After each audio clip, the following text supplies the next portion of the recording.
Madam, city service, কোথাও যাবেন? ভাড়া কত? 600 টাকা। না না, 500 টাকা দিব। তুমি আমাকে আগে বলছো যে আমার টাকা পয়সা আনতে হবে। প্রতিটা মেয়ে তো বাসা থেকে পালিয়ে বিয়ে করার আগে টাকা পয়সা গয়নাকাটি নিয়ে বের হয়। কি হলো গল্পটা? গল্পটাতে বিয়ে হওয়ার কথা ছিল, বিয়ে হলো না।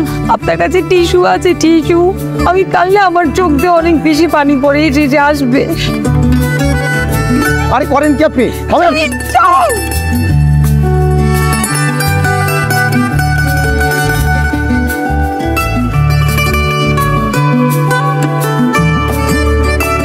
আপনি একটা গাধা। আমি কেন গাধা? কারণ আপনি আপনার মনের কথা সাহস করে বলতে পারেন। মেয়েরা গাধাদের হাত ধরলে কি গাধাদের বুক কাঁপে?